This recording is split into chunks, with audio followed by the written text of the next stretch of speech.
When Jacob neared the day of his death, he adjured Joseph to swear that he would not be buried in Egypt, but rather be interred in the land of Canaan, the land that God promised to Abraham's descendants.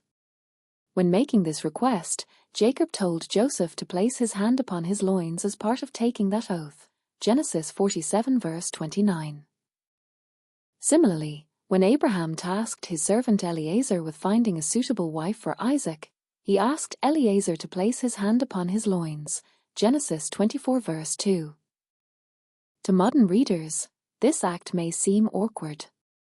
However, as Rashi explains, this gesture carried profound spiritual meaning. Abraham directed Eliezer to hold the site of his circumcision, a physical manifestation of his covenant with God. This action was deeply significant to Abraham, as circumcision symbolized the fulfillment of a divine commandment that he held dear. This practice aligns with a related concept found in rabbinic lore known as neketer shayfetz, taking hold of an object. In Jewish tradition, a person taking an oath often holds a holy item such as a Torah scroll, tefillin, or mezuzah, to solemnize his utterance.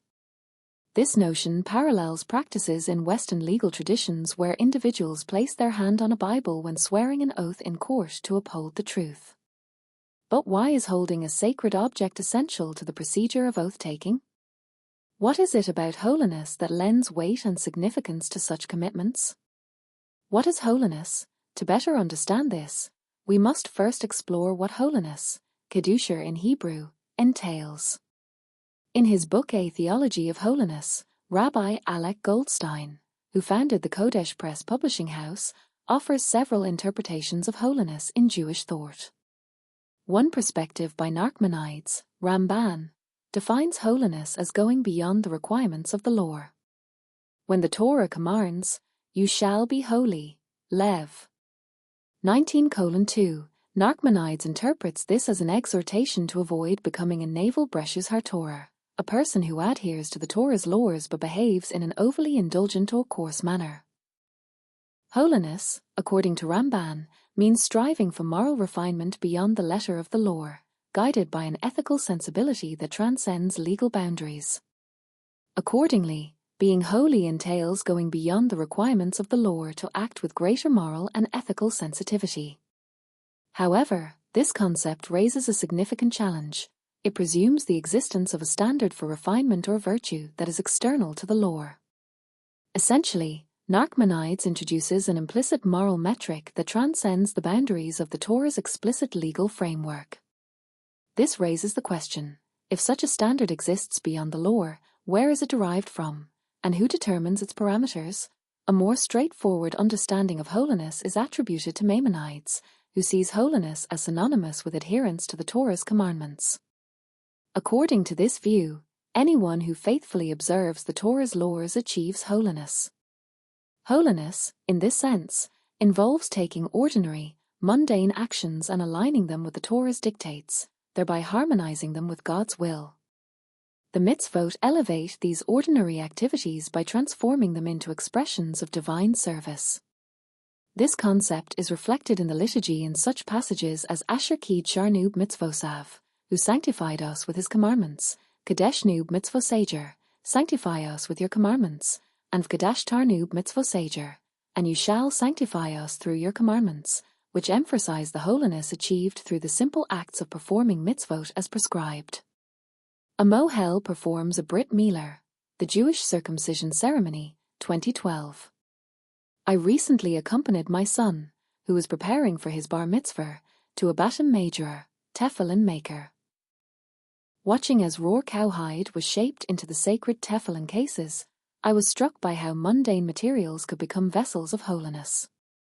When I placed the parchment inscribed with Torah passages, which is also made of animal skin, into the tefillin, I declared that I was doing this Isham Kedusha's tefillin, for the sake of the holiness of tefillin, marking the moments that these ordinary objects were transformed into sacred items.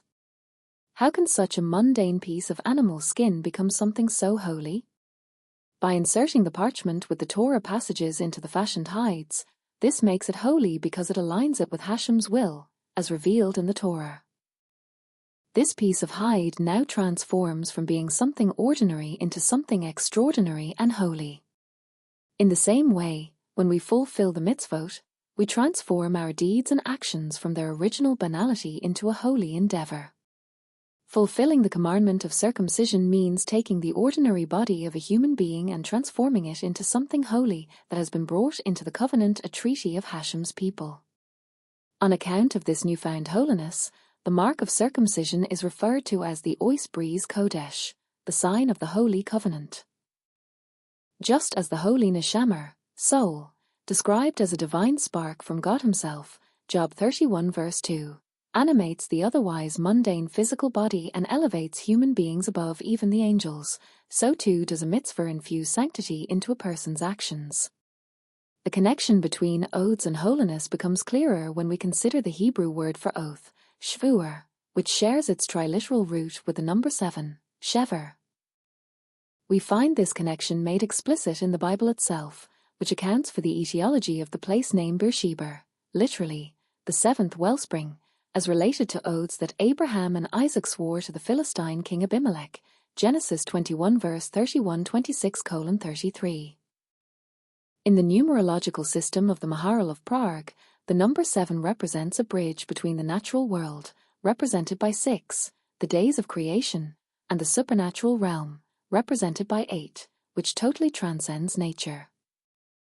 Shabbat, the seventh day, exemplifies this bridge, as it connects mundane labor, exemplified by the 6 days of work, to divine rest, as God rested on the 7th day of creation. The number 8, Shmoner, however, represents something entirely beyond human comprehension. It is linked to the word shemen, oil, which surpasses water, the fundamental element of physical life in its symbolic connection to the transcendent. Just as oil rises above water, the number 8 signifies that which is utterly supernatural and beyond this world. Given this framework, the number 7 serves as the bridge between the natural and the utterly supernatural. It connects the 6 days of worldly labor to the higher realm embodied by the 8th, symbolizing a link between humanity and a higher authority, God Himself. 7 thus becomes the conduit through liminality by which the mundane connects with the divine. That is why the 7th day is the holiest day of the week, and the number 7 in general is associated with holiness. An illustrative photograph of a man wearing tefillin when someone takes an oath, shvuah, he affirms a fact or commits to performing, or not performing, a specific action. While the act or fact itself is grounded in the mundane realities of this world, the oath elevates it by linking it to a higher, transcendent authority, God Himself. That is why Jacob instructed Joseph to physically hold the site of his circumcision while swearing the oath, and Abraham did the same with Eliezer. By grasping a holy object imbued with the sanctity of the covenant, Eliezer and Joseph concretized the gravity of their promise. The physical connection to something sacred reinforced the spiritual significance of the oath. When Eliezer held the site of Abraham's circumcision, the physical contact between the one affirming the oath and something holy made the commitment more tangible, all the while elevating it beyond the mundane.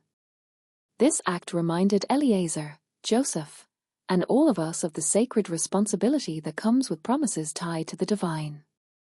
It should be noted that certain elements within creation, even if not explicitly mitzvot, are nonetheless imbued with holiness simply because they align with God's will. The land of Israel, for example, is called Eretz HaKodesh, the Holy Land. Whether or not one accepts Nachmanides' view that living in the land is itself a mitzvah, its sanctity is undeniable. Despite its earthly physicality, its borders, resources, and climate, Israel actually serves as the geographic manifestation of God's will within the natural world. Similarly, the Hebrew language, Lashon HaKodesh, is likewise called holy. Regardless of whether one agrees with Maimonides' view that studying Hebrew is a mitzvah, its sanctity stems from its role as the linguistic representation of the divine will. And finally, the Jewish people themselves, the Am Kardosh, holy nation, embody this principle, especially in the circumcision, which is literally stamped on their bodies. Rabbi Reuven Chaim Klein is the editor-in-chief of the Raychek Review, an online forum for reviews of Jewish books. He is an author, scholar, and freelance researcher. You can access more of his book reviews at http://retrock. Blogspot.com